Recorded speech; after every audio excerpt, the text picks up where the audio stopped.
आदिवासी आरक्षण कृती समितीच्या वतीनं आजचं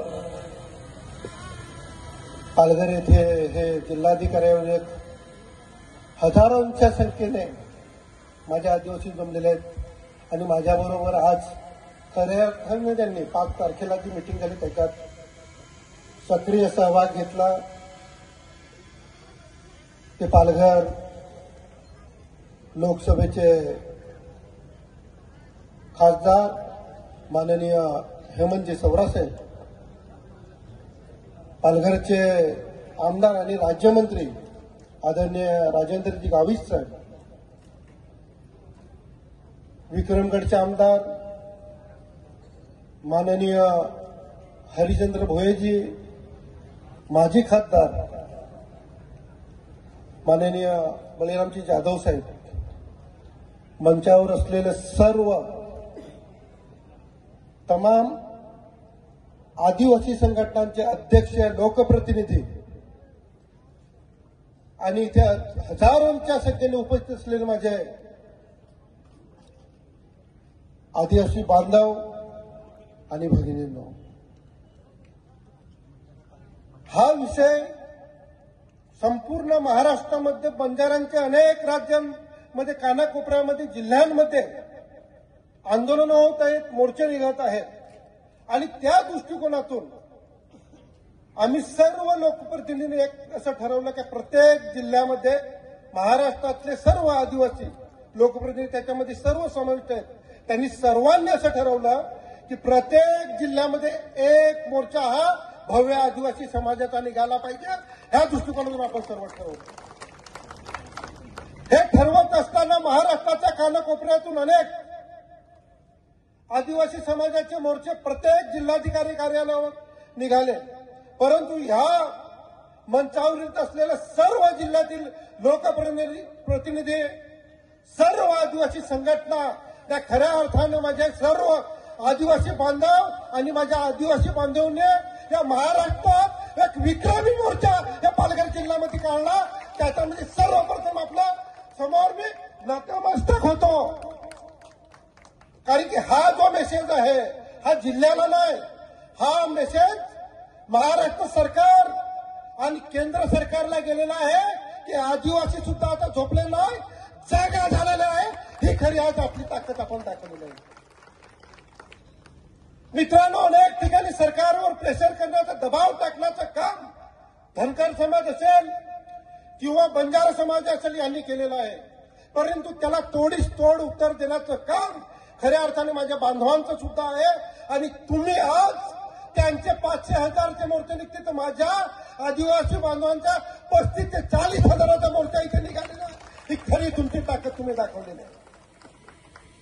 महाराष्ट्रातील 25 आमदार आणि या महाराष्ट्रात निवडून आलेले 4 खासदार, आम्ही सर्वांनी 52 जे मुख्यमंत्र्यांची आढावा बैठक, आदिवासी आढावा बैठक जी आहे, त्या बैठकीमध्ये सर्व 25चे 25 आमदार आणि 4 खासदार यांनी निवेदन दिलेलं आहे तिथे मीटिंगमध्ये सर्वात पहिला कुठला विषय असेल तो बंजारा आणि धनगरांना आदिवासींशी सामावून घ्यायचं नाही, हा मुद्दा आम्ही तिथे घेतलेला आहे। पण याच्या पाठीमागे आम्ही जरी संसदेमध्ये किंवा विधानसभेमध्ये भांडत असलो तरी मित्रांनो, आदिवासी बांधवांची जमिनीवर सुद्धा ताकद दिसली पाहिजे। आणि खऱ्या अर्थानं या मोर्चाचे तुम्ही एक हिरो आहात। हा ऐतिहासिक मोर्चाची पुढची पिढी, तुमच्या येणारे पुढचे सर्व पिढी तुमच्या अभिमानाने तुमच्याकडे बघतील की धनगर समाजाने बंजारा समाजाला घुसखोरीपासून थांबवण्यासाठी ऐतिहासिक मोर्चामध्ये माझे सुद्धा पूर्वज गेले होते। पुढची पिढी तुम्हाला अभिमानाने तुमच्याकडे पाहते। मला जास्त बोलायचं नाही, कारण की सर्व विषय गावित साहेबांनी, खासदारांनी आणि सर्वच नेत्यांनी इथे घेतलेला आहे। परंतु संघटित होण्यासाठी आपल्याला एकजूट होणं खूप महत्वाचं आहे। आणि ज्या वेळेस आपण जी संघटन दाखवलं 5 तारखेची मोर्चा, त्याच्यामध्ये जवळजवळ 24 ते 25 संघटना तिथे आल्या होत्या। तदनंतर काही संघटनांनी तशा पद्धतीची व्हॉट्सअपवर नोंदणी वगैरे करण्याच्या संदर्भात मेसेज दिले होते. पण मित्रांनो, हा विषय कोणाचा मान अपमानाचा विषय नाही. हा प्रत्येकाचं कर्तव्य आहे की माझा समाज टिकला पाहिजे, माझा आदिवासी बांधव टिकला पाहिजे. हा प्रत्येकाचं कर्तव्याच्या माध्यमातून आपण इथे आलेलो आहे. याचं सुद्धा प्रत्येकाने भान ठेवलं पाहिजे. ते आपल्याला गरज आहे. एकजूट दाखवण्याची खऱ्या अर्थानं आपल्याला गरज आहे. ज्या बऱ्याचशा आदिवासी बांधवांना ज्या काही आम्ही माननीय जिल्हाधिकारी यांच्याकडे ज्या 5 मागण्या दिल्या तर थोडंसं मी माझ्या बांधवांना आणि भगिनींना वाचून दाखवतो. सर्वप्रथम जी मागणी आहे ती बंजारा व धनगर समाजाला अनुसूचित जमातीमध्ये कुठल्याही प्रकारचा समावेश करण्यात येऊ नये. एक. दुसरी मागणी, आदिवासी ते बिगर आदिवासी जमिनींचं हस्तांतरणाला तात्काळ थांबवावे.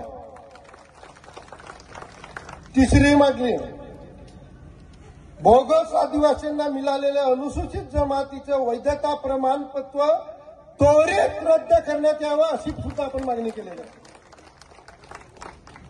आणि चौथी मागणी ही ह्या जिल्ह्याला खूप महत्वाची मागणी आहे. पेशा कायद्याची प्रभावी अंमलबजावणी त्वरित करावी ह्या संदर्भात एक आपण मागणी केलेली आहे. आणि 5वा विषय तो सर्वानुमते कोर कमिटीच्या माध्यमातून जो आहे की या पालघर जिल्ह्यामध्ये अनेक वर्षापासून आदिवासी समाजाचे नेतृत्व करत होते ते आमचे काका काळूराम काकडा धोजडे उर्फ काका यांच्या जिल्हा परिषदेच्या सभागृहाला नाव द्यावं ही 5वी मागणी आपली याच्यामध्ये आहे. ह्या सर्व 5 मागण्या आहेत. तुम्हाला ह्या 5 मागण्या आपण समाविष्ट केल्या. मित्रांनो, आंदोलन इथे थांबलेले नाही. आज जिल्हाधिकाऱ्यावर आपण इथे आलेलो आहोत. भविष्यामध्ये जर कुठलीही भूमिका आपल्या विरोधात जात असेल तर मंत्रालयावर जाऊन मुंबई सुद्धा चौकअप करण्याची आपल्यामध्ये ताकद पाहिजे, बंद पाडण्याची आपल्यामध्ये ताकद पाहिजे. अशी ताकद निर्माण करा. मी पुन्हा एकदा सर्व आदिवासी बांधवांना एकच या व्यासपीठावर मी अंतिम 2 मिनिटं घेतो. परंतु जय माझे आदिवासी बांधव. मोखाडा, जव्हार, मोखाडा, तलासरी, कानाकोपऱ्यातून या जिल्ह्यातून आलेले आहेत. त्यांनी मोर्चा संपल्यानंतर एकदम शिस्तीने सावकाश पुन्हा घरी जायचं.